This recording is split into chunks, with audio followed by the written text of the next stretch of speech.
सभी संगत को नमस्कार। जो भी हमें दर्शक ऑनलाइन लाइव के माध्यम से सुन रहे हैं सभी को नमस्कार, और जो वीडियो देख के हमें सुन रहे हैं आप सबको भी नमस्कार। अभी हम सुनेंगे कार्तिक मास महात्म्य का तृतीय और चतुर्थ अध्याय। तीसरा और चौथा अध्याय आज हम करेंगे। आज कार्तिक मास का तीसरा दिन है, कार्तिक स्नान का, और कार्तिक मास की तिथि के अनुसार द्वितीया दूसरा दिन है। तो आज हम सुनेंगे तृतीय अध्याय और चतुर्थ अध्याय। कल फिर सुनेंगे पांचवा और छठा अध्याय। हमारा प्रयास ये है कि करवा चौथ वाले दिन संडे तक हम 10वें अध्याय तक पहुंच जाएं, क्योंकि 10वें अध्याय में करवा चौथ का वर्णन आता है, करवा चौथ के व्रत का वर्णन आता है। तो हमारा उद्देश्य यही रहेगा कि जिस दिन करवा चौथ हो उस दिन सुबह सुबह आप करवा चौथ वाला जो इसका अध्याय है 10वां अध्याय, कार्तिक मास महात्म्य के 10वें अध्याय में करवा चौथ के व्रत का वर्णन है। सारी विधियां उसमें भगवान द्वारा बताई गई हैं।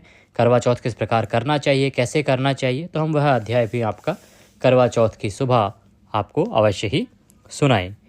तो आइए अध्याय आरंभ करते हैं। सबसे पहले माँ सरस्वती को याद करेंगे, भगवान गणपति की पूजन करेंगे और गुरुदेव को याद करेंगे और कथा आरंभ करेंगे। ओम वक्रतुंड महाकाय सूर्यकोटि समप्रभो निर्विघ्नं कुरु मे देव सर्वकार्येषु सर्वदा। बोलिए गणेश जी महाराज की जय। या देवी सर्वभूतेषु मां सरस्वती रूपेण संस्थितै नमस्तस्यै नमस्तस्यै नमस्तस्यै नमो नमः। बोलिए सरस्वती महारानी की जय। गुरुर्ब्रह्मा गुरुर्विष्णु गुरुर्देवो महेश्वरः गुरुर्साक्षात् परब्रह्म तस्मै श्री गुरुवे नमः। बोलो गुरुदेव महाराज की जय। तीसरा अध्याय आरंभ करते हैं, जिसमें आपने सुना अभी तक की कथा में कि सत्यभामा जी किस प्रकार से भगवान कृष्ण से अपने पिछले जन्म के बारे में पूछती हैं कि प्रभु आखिर मैंने पिछले जन्म में ऐसा क्या कर्म किया था जिसके फलस्वरूप मुझे इस जन्म में आप पति रूप में मिले और इतना सुंदर जीवन मेरा रहा है। तो उसी का वर्णन भगवान श्री कृष्ण ने पिछले 2 अध्याय में किया है। आगे बात करते हैं कि सत्यभामा क्या कहती हैं भगवान श्री कृष्ण से और आगे भगवान क्या बताते हैं। सत्यभामा बोली, हे प्रभु आप तीनों काल स्वरूप और काल के सभी भाग सम हैं, फिर भी कार्तिक मास उत्तम क्यों है? प्रभु तिथियों में एकादशी और महीनों में कार्तिक का महीना ही आपको प्रिय क्यों है? श्री कृष्ण बोले, हे प्रिय एकाग्रचित होकर सुनो। वेणु के पुत्र पृथु और महर्षि नारद का संवाद सुनो, जिसे पृथु ने नारद जी से पूछा। तब नारद जी ने कार्तिक मास की महिमा बताई।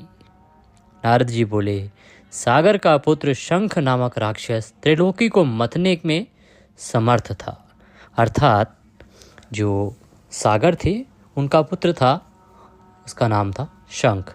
वो बहुत अधिक शक्तिशाली था, बहुत अधिक तेजस्वी था, क्योंकि वो एक राक्षस था, परंतु बलशाली बहुत अधिक था। इतना बल था कि वो पूरी त्रिलोकी अर्थात तीनों लोगों को मथ सकता था। उसने सभी देवताओं को स्वर्ग से निकालकर इंद्र आदि से अधिकार छीन लिए, सभी देवताओं को स्वर्गलोक से मारकर भगा दिया। सभी देवता डर के मारे अपने स्त्री पुत्रों सहित बहुत दिनों तक सुमेरु पर्वत की गुफा में रहने लगे। जब देवता गुफाओं में रह रहे थे तब शंखासुर ने सोचा कि मेरे देवताओं को जीतने पर भी वे बलवान हैं। ऐसा मालूम होता है कि ऐसा वेद मंत्रों से युक्त होने के कारण हो रहा है, अतः वेद मंत्रों के हरण से वे बलहीन हो जाएंगे। यह सोचकर वह असुर विष्णु भगवान को नींद में देख स्वयंभू ब्रह्मा जी के लोक से वेदों को निकाल चलने को तत्पर हुआ। तब वे भय के कारण यज्ञादि के मंत्र और बीजों सहित जल में प्रवेश कर गए। तब तो शंखासुर भी उन्हें ढूंढता हुआ समुद्र में घूमने लगा। जब शंखासुर ने सोचा कि जो देवता है ना, इनको मैंने भगा दिया स्वर्ग से, फिर भी ये इतने शक्तिशाली हैं, आखिर क्या कारण है? तो उसे लगा कि जो वेद मंत्र हैं ना, उनके कारण इनको बल मिल रहा है, तो क्यों ना मैं वेद मंत्रों को ही चुरा लूं अपने पास। तो ना वेद मंत्र उनके पास रहेंगे और ना ही उनको बल मिलेगा। तो उसने भगवान श्री कृष्ण के सोते हुए मौका पाकर और वहाँ से ब्रह्मा जी के लोक से तीनों वेदों को चुराने का प्रयास किया। वो जैसे ही लेके चलने लगा तो सभी जो वेद मंत्र आदि जो थे वो उसके हाथ से छूट के और गहरे समुद्र में चले गए। शंखासुर उनके पीछे उनको पकड़ने के लिए उद्यत हुआ, उनको ढूंढने का प्रयास करता रहा। उसने बहुत प्रयास किया कि उस गहरे समुद्र में वेद मंत्रों आदि को ढूंढे, लेकिन वो सफल न हो पाया, उसे वो प्राप्त नहीं हुए। पीछे से ब्रह्मा जी सभी देवताओं को संग लेकर पूजा सामग्री इकट्ठी कर वैकुंठ में विष्णु भगवान की शरण में गए। वहाँ उनके जगाने के लिए सब देवता गाने बजाने लगे, गंध धूप देने लगे। उनकी भक्ति से संतुष्ट होकर भगवान जाग गए। तब सभी देवताओं ने दर्शन कर षोडशोपचार से पूजा की और साष्टांग दंडवत प्रणाम किया। तब भगवान विष्णु उनसे कहने लगे, हे देवताओं, मैं तुम्हारी पूजा आदि मांगलिक कार्यों से प्रसन्न हूँ और तुम्हारी अभिलाषा पूर्ण करने को वरदान देता हूँ। जो मनुष्य आश्विन शुक्ल पक्ष की एकादशी से देव उठने एकादशी तक पहर रात्रि रहे तुम्हारी तरह भजन कीर्तन करेंगे, वे मुझे प्रसन्न कर मुझी को प्राप्त होंगे। मेरे लिए लाए हुए पाद्य अर्घ आचमन आदि अन्नत गुण होकर तुम्हारे सुख का कारण होंगे। शंखासुर ने सभी वेदों मंत्रों को चुराने का प्रयास किया है। मैं शंखासुर को मार डालूंगा। अब वे बीज मंत्रों सहित सब वेद प्रतिवर्ष कार्तिक मास में सदा जल में निवास करेंगे। मैं आज से जल में रहूंगा। तुम लोग भी संपूर्ण मुनियों सहित मेरे साथ आओ। इस लोक में जो मनुष्य प्रातः काल स्नान करते हैं वे अज्ञात अमृत स्थान का फल प्राप्त करते हैं। जो कार्तिक में व्रत करते हैं उनको हे इंद्र तुम मेरे लोक में पहुंचाना। तुम सदा विघ्नों से रक्षा करना। हे वरुण तुम उनको पुत्र आदि देना। हे धनपति कुबेर तुम उनकी धन वृद्धि करो, जिससे यह मेरा रूप धारण कर जीवन मुक्त हो जाएं। और हे अन्य देवताओं जो जन्म पर्यंत तक इन व्रतों को धारण करते हैं वे तुम्हारे द्वारा भी पूज्य हैं। तुमने मुझे एकादशी को जगाया है, इसीलिए यह मनाने योग्य और प्यारी है। हे देवताओं भली प्रकार से किए गए ये दोनों व्रत मनुष्य को मेरे पास पहुंचा देते हैं। इस प्रकार से भगवान श्री हरि विष्णु देवताओं से कहते हैं कि कार्तिक की जो महिमा है वो बहुत अधिक होगी। इस मास में तुमने मुझे जगाया है, इसी मास में जो वेद हैं वो पानी में सदा सदा निवास करेंगे और यही वह महीना होगा जिसमें जो प्रतिदिन व्रत करेगा, कार्तिक मास का व्रत करेगा, उस व्रती की सभी इच्छाएं सभी देवता मिलकर पूर्ण करेंगे और भगवान श्री हरि का धाम उसे जीवन पर्यंत प्राप्त होगा। इस प्रकार से विष्णु भगवान वर्णन कर रहे हैं कार्तिक मास के महात्म्य का और महत्व का। इसी के साथ ये तीसरा अध्याय यहाँ समाप्त होता है। बोलिए श्री विष्णु भगवान की जय।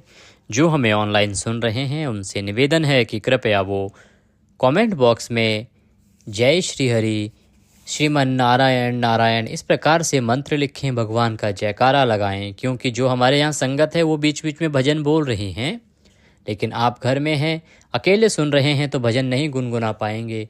आप कृपया कमेंट बॉक्स में भगवान का नाम लिखें, भगवान का नारा लगाएं, जयकारा लगाएं।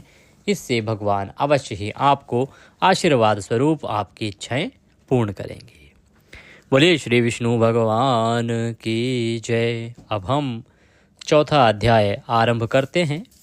नारद जी बोले, ऐसा कहकर विष्णु भगवान मछली का रूप धारण कर विंध्याचल वासी कश्यप की अंजलि में प्रकट हुए। भगवान विष्णु ने छोटी सी मछली का रूप धारण किया और विंध्याचल में रहने वाले ऋषि कश्यप थे। उन्होंने सूर्य देव को अर्घ देने के लिए जैसे ही अंजलि में जल लिया तो उस अंजलि के जल में भगवान विष्णु मछली के रूप में प्रकट हो गए। मुनि को लगा कि कोई प्यारी सी जीव है तो इसे क्यों मरने दिया जाए, तो मुनि ने उस पर दया करके उस छोटी सी मछली को कमंडल में डाल दिया और अपने आश्रम को चले गए। आश्रम चले गए, उन्होंने वहां जाके कमंडल रखा तो थोड़ी देर बाद उन्होंने क्या देखा कि वो मछली तो और बड़ी हो गई है, कमंडल उसके लिए छोटा पड़ने लगा। जब कमंडल छोटा पड़ने लगा तो उन्होंने उस मछली को कमंडलू से निकाला और कुएं में डाल दिया। अगले दिन शिष्यों ने आके ऋषिवर को बताया कि ऋषिवर, मछली तो बहुत बड़ी हो गई है, अब तो कुआं उसके लिए छोटा पड़ने लगा है। तो ऋषिवर ने उसे कुएं से निकलवाया और तालाब में डाल दिया। देखते ही देखते ऐसा चमत्कार होता गया कि वह मछली इतनी बड़ी हो गई कि उसके लिए तालाब भी छोटा पड़ने लगा। तो महर्षि ने उसे तालाब से निकलवा के समुद्र में डाल दिया। वह वहाँ बढ़ने लगी, बहुत तेजी से बढ़ने लगी, और बढ़ते बढ़ते भगवान विष्णु ने मछली के रूप में इतना विकराल आकार ले लिया कि समुद्र में उन्होंने शंखासुर को ढूंढ निकाला। उसको मारते हुए हाथों में दबाकर भगवान विष्णु बद्री वन को आ गए। वहाँ सब ऋषियों को बुलाकर भगवान ने आज्ञा दी कि जल निमग्न वेदों को ढूंढो और शीघ्र ही उन्हें रहस्य सहित निकाल कर ले आओ। तब तक मैं देवताओं सहित प्रयाग में निवास करूंगा। नारद जी बोले, तब तपोवली उन मुनियों ने मिलकर बीज और यज्ञ मंत्रों सहित वेदों का उद्धार किया। उनमें से जिस ऋषि ने जितना भाग निकाला वह उसी के नाम से प्रसिद्ध हुआ। अर्थात हम अभी सुनते हैं ना कि अलग अलग ऋषियों के नाम से जो वेदों के नाम हैं या मंत्रों के नाम हैं, पुराणों के नाम हैं, उसका कारण यही है कि जब वो सभी वेद मंत्र बीज आदि समुद्र में समा गए, चले गए, तो उनको जिस जिसने ढूंढा और जिस जिसने जितना भाग समुद्र से निकाला वह उसी के नाम से प्रसिद्ध हुआ। फिर मुनि मिलकर प्रयागराज गए और प्राप्त किए हुए वेदों को ब्रह्मा व विष्णु भगवान को अर्पण किया। संपूर्ण वेद पाकर ब्रह्मा जी प्रसन्न हुए और देव व ऋषियों सहित अश्वमेघ यज्ञ करने लगे। यज्ञ के अंत में देवता, गंधर्व, किन्नर, सर्प आदि भूमि पर दंडवत प्रार्थना करने लगे। हे देवाधिदेव, हमारी प्रार्थना सुनो। इस आनंददायक समय में यह वर दो कि इस स्थान पर ब्रह्मा जी ने आपकी कृपा से नष्ट हुए वेदों को प्राप्त किया और हमने यज्ञ का भाग प्राप्त किया। अतः यह आपके प्रसाद से पृथ्वी में सबसे श्रेष्ठ और पुण्य बढ़ाने वाला, भक्ति और मुक्ति देने वाला हो। यह महाफलदायक ब्रह्म हत्या आदि दोषों को दूर कर अक्षय फल देने वाला हो। आप यही वरदान दो। श्री विष्णु भगवान बोले, हे देवताओं, मुझे भी यही अभिष्ट है, सो ऐसा ही होगा। यह स्थान ब्रह्म क्षेत्र के नाम से जाना जाएगा। सूर्यवंशी राजा भागीरथ यहाँ गंगाजी लाएंगे और इस स्थान पर सूर्य की पुत्री यमुना जी का गंगा जी से संगम होगा। ब्रह्मा आदि सभी देवता मेरे साथ यहाँ निवास करेंगे। यह तीर्थ प्रयागराज के नाम से प्रसिद्ध होगा। यहाँ किया हुआ दान, जप, तप, व्रत, पूजा आदि अन्यत्र फल देने वाले और मेरे पास पहुँचाने वाले होंगे। अन्य जीवों के ब्रह्म हत्या आदि पाप भी इस तीर्थ के दर्शन मात्र से नष्ट हो जाएंगे। जो मनुष्य मेरे समीप शरीर त्याग करेंगे वे मेरे में प्रवेश कर पुनः जन्म धारण ना करेंगे। जो अपने पितृश्वरों के निमित्त यहाँ श्राद्ध करे, उनके पितृगण मेरे स्वरूप को धारण करें। हे मुनिवरों, मैं सर्वज्ञ रूप में बद्रीवन में हमेशा निवास करता हूँ। जो फल अन्य स्थान पर 100 वर्ष में प्राप्त होता है वह वहाँ एक दिन से ही मनुष्य जीवन मुक्त हो जाता है। बद्रीवन में भगवान विष्णु सदा निवास करते हैं। तो उन्होंने कहा है कि जितना फल आपको 100 वर्षों में जप तप से मिलेगा, अन्य स्थान पर जब तप आप करेंगे तो 100 वर्षों में जितना फल मिलेगा उतना फल एक दिन में ही बद्रीवन में भगवान की आराधना करने से मिल जाता है। सूत जी कहते हैं, वहाँ एक दिन में ही मनुष्य जीवन मुक्त हो जाते हैं और उन्हें कभी पाप नहीं लगता। सूत जी बोले, ऐसा कहकर विष्णु भगवान ब्रह्मा जी सहित अंतर्ध्यान हो गए और देवता भी अंश रूप में रहकर अंतर्ध्यान हो गए। जो प्राणी शुद्ध चित्त से इस कथा को सुनते हैं वह प्रयागराज व बद्रीवन में जाने के फल को प्राप्त करते हैं। मुनिवर बताते हैं कि अगर आप बद्रीवन ना जा पाएँ, प्रयागराज ना जा पाएँ, लेकिन अगर आपने यह पवित्र कथा भी सुन ली तो आपको उतना ही पुण्य फल प्राप्त हो जाता है जितना कि वहाँ जाने से, बद्रीवन में जाने से और प्रयागराज के दर्शन से होता है। इति कार्तिक मास महात्म्य चतुर्थो अध्याय संपूर्ण। बोले विष्णु भगवान की जय। श्रीमन नारायण नारायण नारायण, श्रीमन नारायण नारायण नारायण, बद्री नारायण नारायण नारायण, श्रीमन नारायण नारायण नारायण। इसी के साथ आज हम कथा को यहीं विराम देंगे। आज हमने तीसरा और चौथा अध्याय सुना है। कल हम 5वां, 6ठा, 7वां अध्याय करेंगे और 8वां, 9वां तथा 10वां अध्याय हम 20 तारीख अर्थात रविवार को करेंगे, जिस दिन करवा चौथ का व्रत है।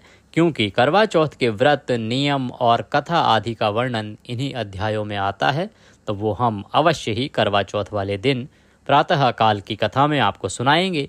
तो आप देवभूमि चैनल के साथ जुड़े रहें। देवभूमि ज्योतिष संस्थान का यह चैनल आपको धार्मिक जानकारियाँ, धार्मिक कथाएँ सुनाने के लिए और सही समय पर सही जानकारियाँ देने के लिए है। भद्रा से संबंधित हमारा एक वीडियो है जिसको हमने अभी आप लोगों के लिए बना के डाला है, क्योंकि बहुत से सवाल आ रहे थे कि करवा चौथ पर भद्रा है और हमारी बहुत सी माताएं बहनें डरी हुई थी।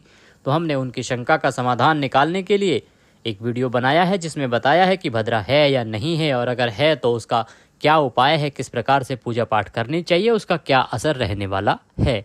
वह वीडियो अवश्य देखें। साथ ही अवश्य देखिए दिवाली कब है। दिवाली को लेके भी बहुत ही भ्रम फैलाया जा रहा है कि 31 को दिवाली है, 31 को दिवाली है, क्योंकि प्रदोष काल में पूजा होती है और वो 31 को ही है। देखिए ये सब फैलाया जा रहा है आधे अधूरे ज्ञान की वजह से। अगर आप देखेंगे विस्तार से, वेदों को पढ़ेंगे, वेदों के साथ शास्त्रों को जानेंगे, तो पता लगेगा कि अमावस्या तो है उस दिन शाम को, लेकिन 1 तारीख को तो दोनों ही चीज़ें हैं। सूर्य के मुख से अमावस्या है और प्रदोष काल में भी अमावस्या है। और सिंधु ज्योतिष शास्त्र कहता है कि जो तिथि सूर्य उदय से 2:30 घटी तक रहती है वो पूरे दिन मानी जाती है। इसीलिए इन फालतू के बहकावों में ना आए और दिवाली मनाएं 1 नवंबर को। विस्तृत जानकारी के लिए आप हमारा वह वीडियो देखना ना भूलें। कल फिर इसी कथा के साथ हम फिर मिलेंगे अगले अध्याय के लिए। बोलिए श्री विष्णु भगवान की जय।